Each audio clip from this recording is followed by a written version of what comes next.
अस्सलाम वालेकुम। I am Chaudhary Shahad. आज हम टॉपिक डिस्कस करेंगे करंट ट्रांसफार्मर का, जिसमें हम व्हाट इज़ सीटी ये डिस्कस करेंगे और डिफरेंट टर्म्स ऑफ सीटी। उसके बाद हम डिस्कस करेंगे डिफरेंस बिटवीन द प्रोटेक्शन सीटी एंड मेयरिंग सीटी। देन हम डिस्कस करेंगे पोटेंशियल ट्रांसफार्मर पीटी और उसकी इम्पोर्टेंट टर्म्स। देन हम डिस्कस करेंगे सीवीटी और उसके पार्ट्स। और जो है वही लास्ट टॉपिक होगा हमारा ब्रेकर फेलियर स्कीम। तो सबसे पहले डिस्कस करते हैं करंट ट्रांसफार्मर से सीटी से। What is CT? CT is a design to produce AC current in its secondary winding which is proportional to current being measured in its primary winding। के सीटी बेसिकली एक ट्रांसफार्मर है कि जो अपनी सेकेंडरी में करंट इंड्यूस करता है प्रोपोर्शनल टू जो कि इसकी प्राइमरी में करंट फ्लो हो रहा होता है। और सबसे इम्पोर्टेंट क्वेश्चन कि वाई सीटी, हम सीटी क्यों चाहिए होता है हमारे पास हमें। एक इसका फर्स्ट पर्पज़ होता है इसका आइसोलेशन का, कि जो हाई वोल्टेज सर्किट होता है, जो भी जब हमने करंट मेजर करना होता है तो हाई वोल्टेज सर्किट से हमें ये आइसोलेट कर देता है। हमारे जो मेजरिंग एमीटर होता है, मेजरिंग इंस्ट्रूमेंट होता है, उसको हाई वोल्टेज से आइसोलेट कर देता है। आइसोलेशन का हम दूसरा ये change of magnitude or angle or both. उसके बाद ये क्या करता है कि मैग्नीट्यूड चेंज करता है, मतलब क्या करता है कि हाई करंट को जो है वो ये कम कर देता है, स्टेप डाउन कर देता है। ठीक है, हमें जो है वो मेजरमेंट करने के लिए जो है वो, ताकि जो इंस्ट्रूमेंट है वो उसकी जो इंसुलेशन है वो हमें कम रखनी पड़ती है। तो ये सीटी हमारा दो काम करता है, आइसोलेशन का और चेंज ऑफ मैग्नीट्यूड का। सीटी रेशियो क्या होती है? Ratio of primary current input to secondary current output. जो इसकी जो primary current to secondary current की जो रेशियो होती है उसको हम सीटी रेशियो बोलते हैं। ये आम तौर पे 3000/1 होती है, 2000/1, 1200/1, 600 और 200। और सेकेंडरी रेटिंग जो सीटी की होती है वो या 1 एम्पेयर के भी होते हैं और कुछ हमारे 5 एम्पेयर्स के भी होते हैं। उसके बाद प्राइमरी करंट रेटिंग ऑफ सीटी must be greater than the expected maximum operating current it is monitoring. कि जो इसकी जो करंट रेटिंग है सीटी की, वो आप अगर आपने जो है वो 100 एम्पेयर का आपका मैक्सिमम करंट है जो आपने मैयर करना होता है लाइन से, तो उसकी जो प्राइमरी करंट रेटिंग है सीटी की वो 100 एम्पेयर से ज़्यादा होनी चाहिए। उसके बाद है मीटरिंग सीटी primary rating not more than 1.5 times. मतलब जो क्योंकि हमारे पास जो है वो दो तरह के सीटी होते हैं, एक मेजरिंग सीटी होते हैं जो मेजरमेंट का काम करते हैं, दूसरा प्रोटेक्शन सीटी होते हैं जो कि रिलेज को जो है वो रियल टाइम में वैल्यूज़ दे रहे होते हैं कि करंट की वैल्यू क्या चल रही है। जो मीटरिंग सीटी होता है उसकी जो प्राइमरी रेटिंग है वो जो है वो उसकी रेटिंग से नॉट मोर देन 1.5 टाइम। मतलब अगर आपने आपके जिस लाइन का करंट मेजर करना है, अगर उसकी जो रेटिंग है वो 100 एम्पेयर है तो वो 150 एम्पेयर से ज़्यादा आप रेटिंग का सीटी आपके पास नहीं होना चाहिए। अगर आप जो है वो उसकी 1.5 टाइम्स ज़्यादा उसकी रेटिंग करेंगे तो उसकी जो एक्यूरेसी है वो और ज़्यादा कम हो जाएगी। उसके बाद सीटी सैचुरेशन है, क्योंकि हमें पता है कि सीटी is the non linear device. ये नॉन लीनियर डिवाइस है। द एक्यूरेसी सीटी एक्यूरेसी प्राइमरी लिमिट करंट, ये डेफिनेशन बहुत इंपॉर्टेंट है, ये अक्सर इंटरव्यू में पूछी जाती है तो इसकी डेफिनेशन आपको याद होनी चाहिए। The CT accuracy primary limit current defines the highest fault current magnitude at which the CT will meet the specified accuracy. तो ये है सीटी एक्यूरेसी लिमिट करंट की definition, the highest fault current magnitude at which the CT will meet the specified accuracy. उसके बाद accuracy limit factor की definition है जिसको ALF भी बोलते हैं of the CT. It is defined as the ratio of rated accuracy primary limit primary current to the rated primary current. Accuracy limit factor की definition क्या है? The ratio of rated accuracy limit primary current to the rated primary current. उसके बाद knee point voltage की definition है। Knee point voltage of current transformer is defined as the voltage at which 10% increase in voltage of CT secondary results 50% increase in secondary current. तो इसको हम जो है वो नी पॉइंट वोल्टेज बोलते हैं। सीटी बर्डन क्या होती है? The maximum load that can be applied to a CT secondary. उसके बाद सिटी सैचुरेशन क्या होती है कि when the primary current is so high that the core can not handle any more flux, तो उसकी जो CT is set to be in saturation. अगर हम जो उसकी जो कोर है वो और ज़्यादा फ्लक्स हैंडल ना कर सके तो उसकी जो कोर है सिटी की वो सैचुरेट हो जाती है, तो सिटी इसको बोलते हैं हम सिटी सैचुरेशन में चला गया। उसके बाद है rated short circuit current of current transformer है the RMS value primary current in which the CT will withstand for a rated time with its secondary winding short circuited without suffering harmful effect, तो इसको हम बोलते हैं rated short circuit current of the CT. उसके बाद accuracy class of CT है it indicate the maximum permitted in accuracy of the CT at the rated primary current and is stated as percentage of the rated primary current, तो ये accuracy class of CT की definition है। उसके बाद है rated secondary current of CT की definition है it is value of the secondary current due to which error in the CT is minimum, कि ऐसा वैल्यू सेकेंडरी करंट की जिसमें सिटी का जो एरर है वो मिनिमम हो, उसको हम rated secondary current of CT बोलते हैं। उसके बाद instrument security factor of CT it is a ratio of instrument limit primary current to the rated primary current, तो यह है इंस्ट्रूमेंट सिक्योरिटी फैक्टर है की डेफिनेशन है। रेशियो एरर इन सिटी क्या होता है, the primary current is not exactly equal to the secondary current multiplied by the turn ratio, this difference is due to the primary current is contributed by the core excitation current. The error in current transformer introduced due to this difference is called ratio error in the CT, मतलब जो transformer का जो core excitation current है उसकी वजह से जो वो प्राइमरी और सेकेंडरी करंट में जो डिफरेंस आता है उसको हम ratio error of the CT बोलते हैं।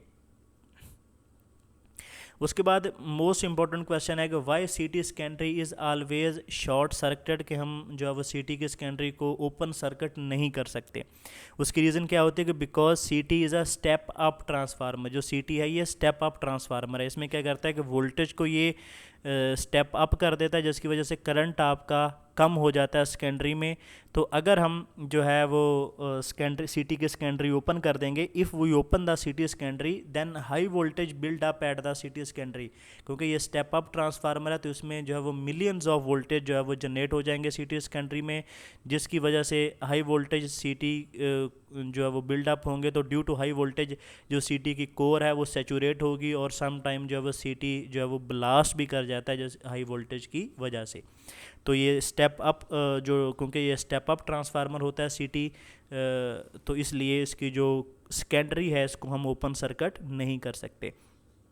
उसके बाद सिटी की दो टाइप हैं, एक मीटरिंग सिटी होता है और एक प्रोटेक्शन सिटी होता है। जो क्योंकि आम तौर पे ये यार्ड होता है जो ग्रिड सेशन होता है उसमें दो तरह के सिटी यूज़ किए जाते हैं, कुछ मीटरिंग सिटी होते हैं और कुछ प्रोटेक्शन सिटी होते हैं। कुछ ऐसे सिटी होते हैं जिसमें जो है वो कुछ डेडिकेटेड कोर होती हैं प्रोटेक्शन के लिए, कुछ होती हैं मीटरिंग के लिए, क्योंकि दोनों में डिफरेंस होता है। हम एक ही सिटी को एज अ मीटरिंग या प्रोटेक्शन नहीं इस्तेमाल कर सकते, दोनों डिफरेंट होते हैं। तो कुछ तो ये होते हैं कि मैन्युफैक्चर्ड ही जस्ट प्रोटेक्शन सिटी होते हैं, कुछ मैन्युफैक्चर्ड ही जस्ट जो है वो मीटरिंग सिटी होते हैं, और कुछ जो है वो कंबाइन होते हैं, उसमें कुछ डेडिकेटेड जो है वो प्रोटेक्शन सिटी की कोर होती हैं और कुछ जो है वो उसकी मीटरिंग सिटी की कोर होती हैं। तो ये जो है वो देखते हैं कि मीटरिंग सिटी और प्रोटेक्शन सिटी में क्या डिफरेंस है।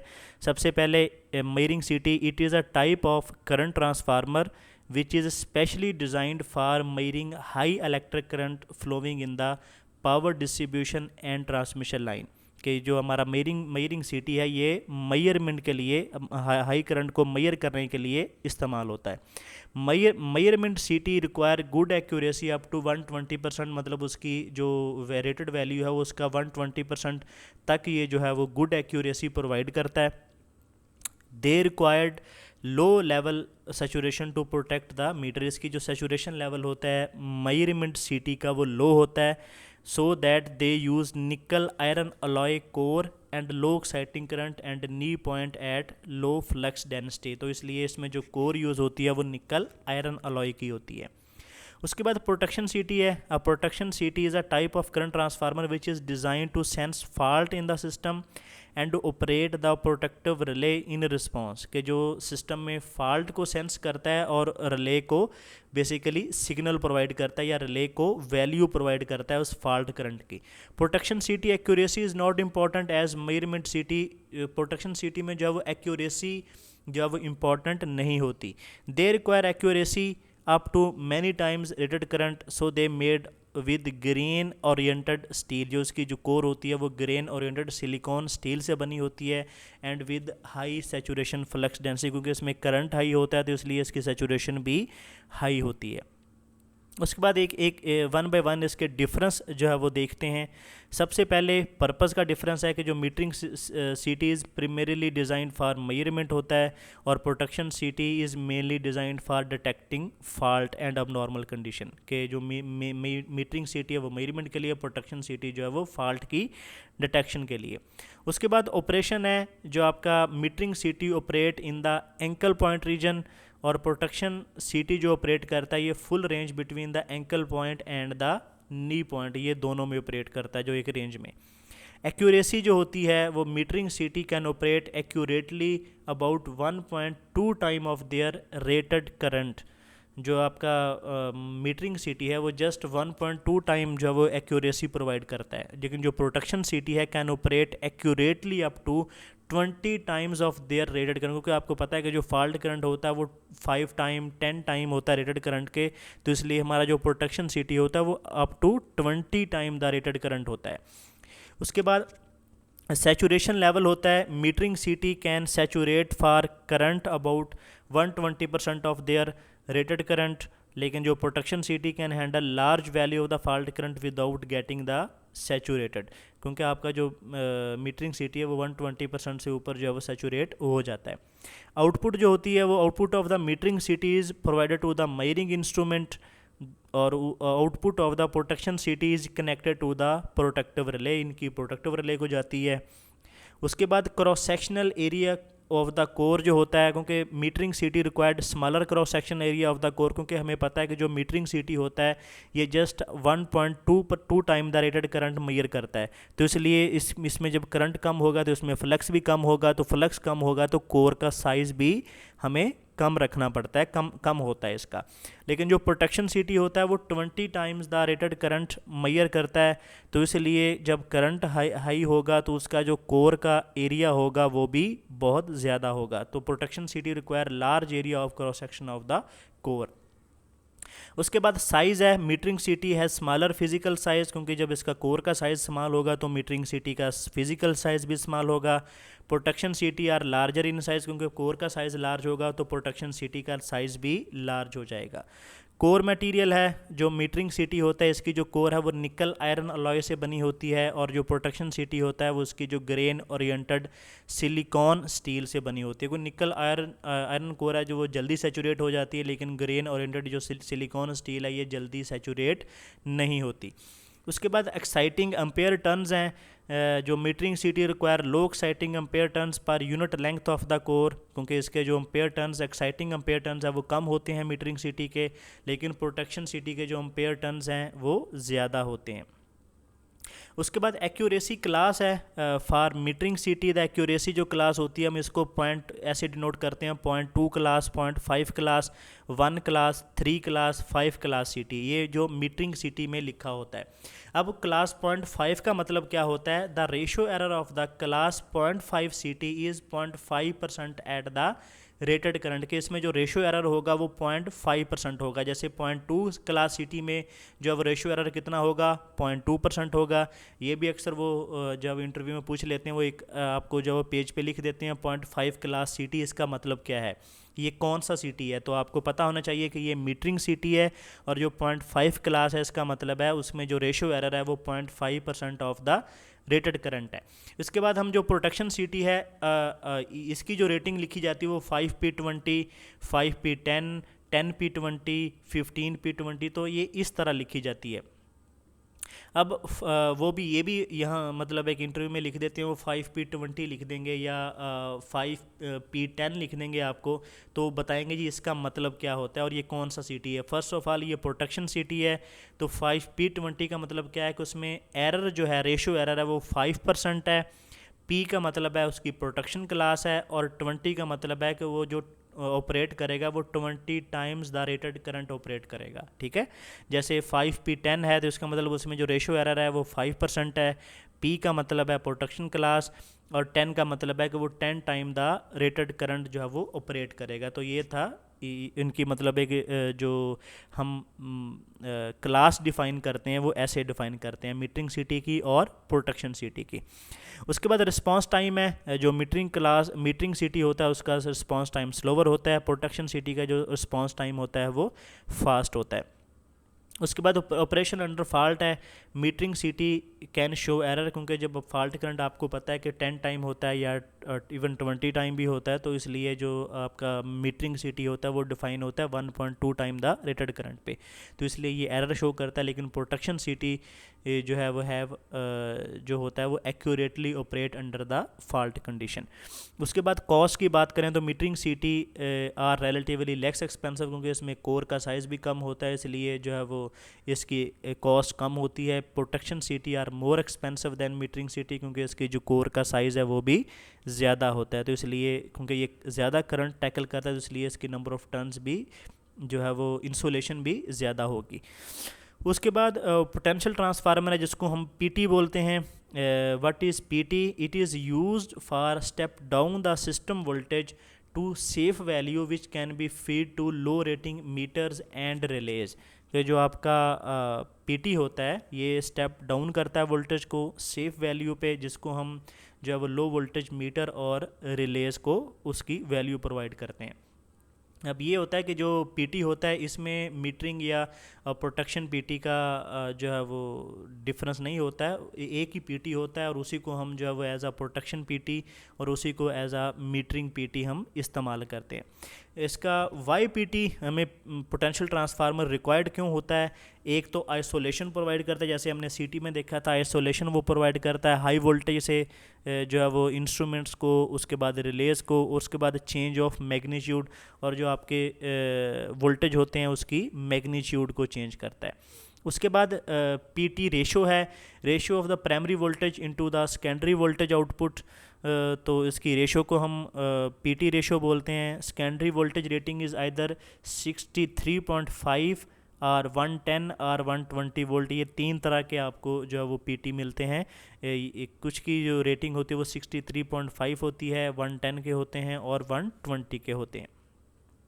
उसके बाद पोटेंशियल ट्रांसफार्मर की टाइप्स हैं, दो तरह के हमारे पास जो है वो पीटी यूज़ होते हैं, एक 132 केवी तक और एक 132 केवी से अबव जो यूज़ होते हैं। उसके बाद इंसुलेटेड पोटेंशियल ट्रांसफार्मर है, ये कन्वेंशनल स्टेप डाउन ट्रांसफार्मर होता है। जो पीटी होता है वो सिंपल एक ट्रांसफार्मर होता है जो कि 132 केवी हो, 11 केवी हो, उसको 110 में ये कन्वर्ट कर देता है। लेकिन सीवीटी क्या होता है? ये capacitive voltage divider and conventional transformer होता है। इसमें हम एक कैपेसिटर का वोल्टेज डिवाइडर यूज़ करते हैं, जो कि वोल्टेज डिवाइडर की मदद से जो है वो हम वोल्टेज को पहले स्टेप डाउन करते हैं और उसकी आउटपुट को हम जो वो कन्वेंशनल जो पीटी होता है उसको फीड कर देते हैं।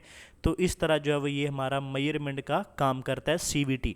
लेकिन ये सीवीटी यूज़ कहाँ पे होता है? ये एक 132 केवी के जो अबव लेवल होते हैं, वो 220 केवी हो गया, 500 केवी हो गया, 765 केवी हो गया, तो वहाँ पे हम जो है वो सीवीटी यूज़ करते हैं। तो अगर हम जो है वो कैपेसिटिव वोल्टेज डिवाइडर नहीं यूज़ करेंगे तो क्या होगा कि हमें उतना ही बड़ा ट्रांसफार्मर यूज़ करना पड़ेगा, उसकी इंसुलेशन बहुत ज़्यादा हाई होगी, तो उस वजह से उसकी जो कॉस्ट है वो बहुत ज़्यादा हो जाएगी। जो आपका इंसुलेटेड पीटी होता है जिसको हम पीटी बोलते हैं वो मोर एक्सपेंसिव होता है, जो आपका सीवीटी होता है वो लेस एक्सपेंसिव होता है। उसकी रीज़न ये कि हम कैपेसिटिव वोल्टेज डिवाइडर से जो है वो वोल्टेज को बहुत ज़्यादा डाउन कर लेते हैं, तो इसलिए जो हमें पीटी रिक्वायर्ड होता है वो उसकी इंसुलेशन भी बहुत ज़्यादा कम होती है। उसके बाद आपका जो पीटी होता है ये मोर एक्यूरेट होता है आपका, लेकिन जो सीवीटी होता है ये लेस एक्यूरेट होता है। ये डिफरेंस भी अक्सर पूछ लेते हैं इंटरव्यू में, पीटी और सीवीटी का डिफरेंस। तो क्योंकि आपका CVT लेस एक्यूरेट होता है क्योंकि उसमें वोल्टेज डिवाइडर भी आ जाता है, कैपेसिटिव वोल्टेज डिवाइडर भी, तो इसलिए जिसकी जो एक्यूरेशन है वो एक्यूरेसी है वो कम हो जाती है। आपका जो PT का जो वेट होता है वो ज़्यादा होता है, आपका जो CVT होता है उसका जो वेट होता है वो लेस होता है। आपका जो PT है ये यूज़ होता है अप टू 132 kV तक, और जो आपका CVT होता है ये यूज़ होता है अबव 132 kV के जो लेवल होते हैं, वहाँ 220 kV 500 kV, तो वहाँ पे हम CVT यूज़ करते हैं। हम CVT को डिटेल में देखते हैं कि CVT क्या है। Capacitive voltage transformer, the capacitive voltage transformer is a step down the high voltage input signal and provide the low voltage signal which can easily measure through the measuring instrument। इसमें basically 3 main part होते हैं, एक capacitive potential divider का होता है, एक inductive element होता है और एक हमारा ऑक्सिलरी ट्रांसफार्मर होता है, are the 3 main part of the capacitive potential transformer. ठीक है, ये आपने याद रखना, ये अक्सर पूछ लेते हैं।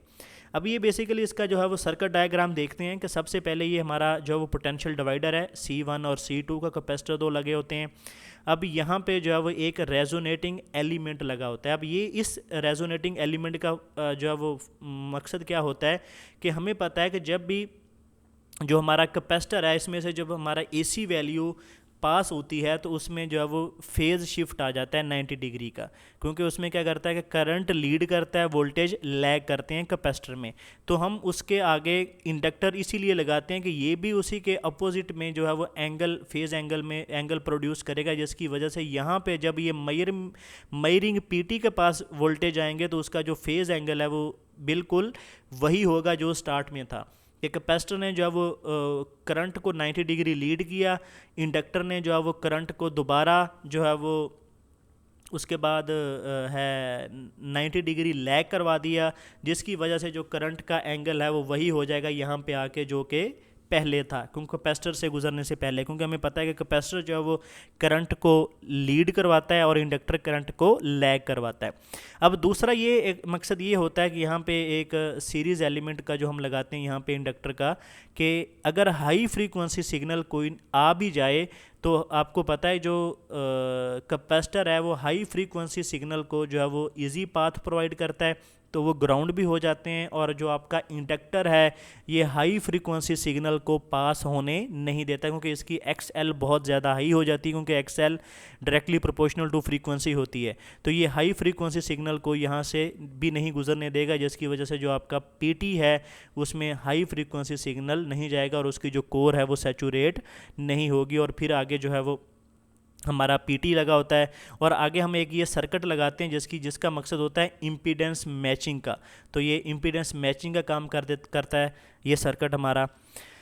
उसके बाद what is the need of CVT, हम CVT क्यों यूज़ करते हैं? For measuring high voltage above 132 kV, the high insulated transformer is required, the highly insulated transformer is quite expensive as compared to the normal transformer। अगर हम जो 132 kV पे 220 kV या 500 kV पे जो वो हम ट्रांसफार्मर लगाएंगे तो उसकी जो कॉस्ट होगी वो बहुत ज़्यादा हो जाएगी। For reducing the cost the capacitive potential transformer is use, क्योंकि हम उस कॉस्ट को जो है वो मिनिमाइज़ करने के लिए हम जो है वो CVT यूज़ करते हैं। The CVT is a cheap and their performance is not much inferior to the high insulated transformer. तो ये था हमारा CVT का टॉपिक। उसके बाद एक इंटरव्यू में अक्सर क्वेश्चन होता है, ये जो है वो डिफरेंट ऑर्गेनाइजेशन पूछती हैं, NTDC ने भी पूछा था और ये डिस्कोर्स में भी पूछा जाता है कि अगर इन केस हमारा एक सर्किट ब्रेकर लगा हुआ है, वो ऐसे पूछते हैं आपसे क्वेश्चन कि अगर एक सर्किट ब्रेकर लगा हुआ है और सर्किट ब्रेकर आपका ट्रिप नहीं हुआ, तो फिर आप जो है वो ट्रांसमिशन लाइन को या ट्रांसफार्मर को कैसे डिस्कनेक्ट करेंगे? तो उस वक़्त हमारे जो जितने भी ग्रिड स्टेशन हैं, NTDC हो या डिस्कोज हो, तो वहाँ पे हमारी ब्रेकर फेलियर प्रोटेक्शन लगी होती है। ब्रेकर फेलियर प्रोटेक्शन बेसिकली क्या होती है कि अगर कोई भी ब्रेकर फेल हो जाए, उसकी कोई भी रीज़न हो सकती है कि उसका मैकेनिकल मैकेनिज़्म जो है वो फंस गया या ख़राब हो गया, उसमें जो है वो SF6 सर्किट ब्रेकर है तो उसमें अगर गैस का प्रेशर लो हो गया तो फिर भी वो लॉक हो जाता है, तो उसको लॉकआउट बोलते हैं। कि अगर आपका जो ब्रेकर है वो लॉक हो गया, वो ट्रिप नहीं हुआ तो उस वक्त हमारी जो है वो ब्रेकर फेलियर स्कीम जो है वो बेसिकली सिस्टम को ब्रेक करवाती है। तो ये इसको देखते हैं ये क्या है कि the circuit breaker failure protection provide a backup protection in case that the local breaker fails to clear the system fault. कि ये basically as a backup protection काम करती है, उस वक्त काम करती है जब हमारा जो लोकल सर्किट ब्रेकर है वो अगर हमारा जो फॉल्ट है वो सिस्टम का वो क्लियर ना करे।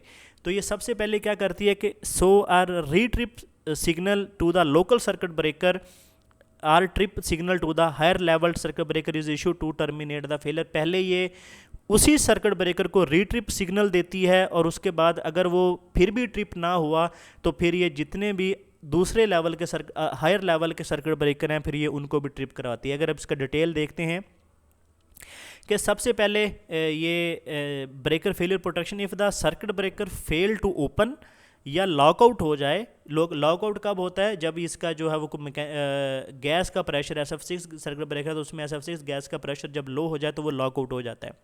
On receipt of trip command this condition can lead to dangerous condition for power system equipment. अगर हमारा जो है वो सिस्टम में फॉल्ट आ गया और हमारा जो ब्रेकर है वो लॉकआउट हो गया या फेल हो गया तो ये एक हमारे सिस्टम में एक डेंजरस कंडीशन होती है। तो उस वक्त हमारे जो सिस्टम को प्रोटेक्ट करने के लिए हम ब्रेकर फेलियर स्कीम या ब्रेकर फेलियर प्रोटेक्शन को इस्तेमाल करते हैं। Breaker failure protection is a 2 stage protection. इसमें भी 2 स्टेजें होती हैं। पहली तो ये एज अ बैकअप प्रोटेक्शन काम करती है, ये मेन प्रोटेक्शन नहीं होती।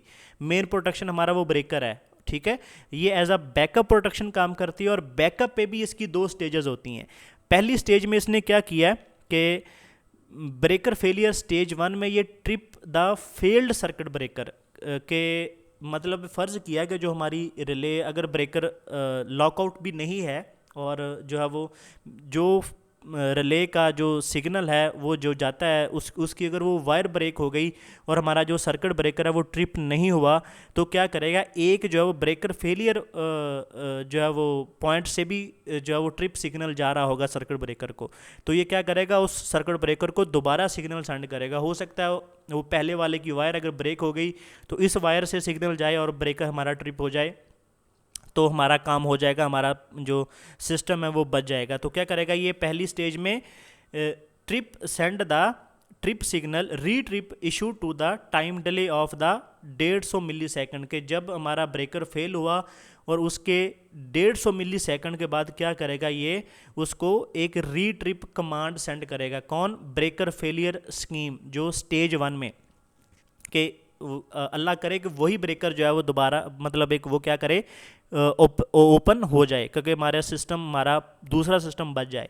अगर इन केस उसने री ट्रिप सिग्नल सेंड किया ब्रेकर फेलियर स्कीम ने तो वो ब्रेकर ओपन नहीं हुआ तो फिर क्या करेगी, ये ब्रेकर फेलियर जो प्रोटेक्शन है ये initiate the issuance of the trip command from the relay और उसमें फिर क्या करेगी, ये स्टेज 2 प्रोटेक्शन की मतलब ब्रेकर फेलियर स्कीम स्टेज 2 की तरफ जाएगी। स्टेज 2 में ये क्या करती है, issue the trip command to all feeding circuit breaker at local end sends the direct transfer trip command to remote end of the trip the line controlling circuit breaker at the other and.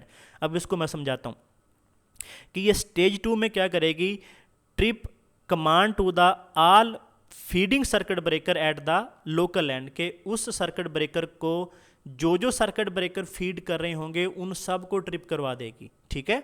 मतलब फ़र्ज़ किया है कि जो है वो एक बस बार पे फॉल्ट आया, उस बस बार पे जो है वो 3 लाइनें फीड कर रही थी, ठीक है। मैं ये एक एग्जांपल दे रहा हूँ ये जो उसने फीडिंग सर्किट ब्रेकर बोला है एट लोकल एंड उसी एंड पे जो है वो अगर एक बस बार पे फॉल्ट आया और उस बस बार पे 3 लाइनें फीड कर रही थी तो क्या करेगा, वो तीनों लाइनों के सर्किट ब्रेकर को दूसरी स्टेज में ब्रेकर फेलियर स्कीम वो तीनों लाइनों के सर्किट ब्रेकर को ओपन कर देगी।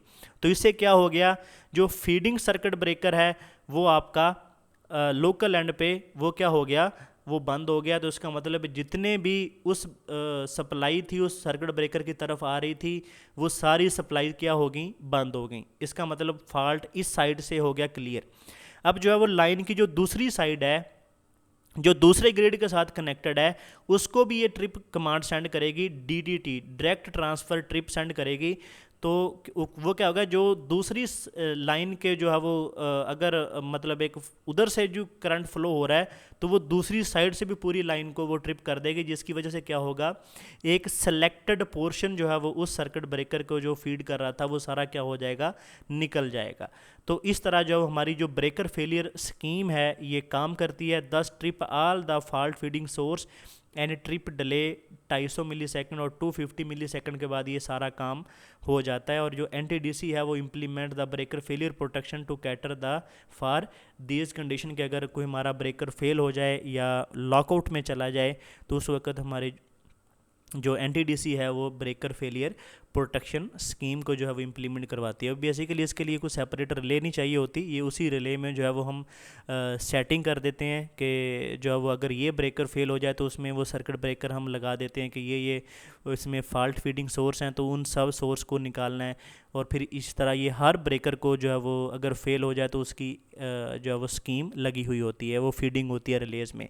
तो क्योंकि जो आजकल जो लेटेस्ट टेक्नोलॉजी है इसमें हम न्यूमेरिकल रिलेज़ यूज़ करते हैं तो इसलिए उनकी प्रोग्रामिंग होती है और मल्टीपल जो है वो आउटपुट्स होती हैं, तो इसलिए हम जो है वो आउटपुट डिफ़ाइन करके जो उसी रिले को as a breaker failure protection भी यूज़ करते हैं।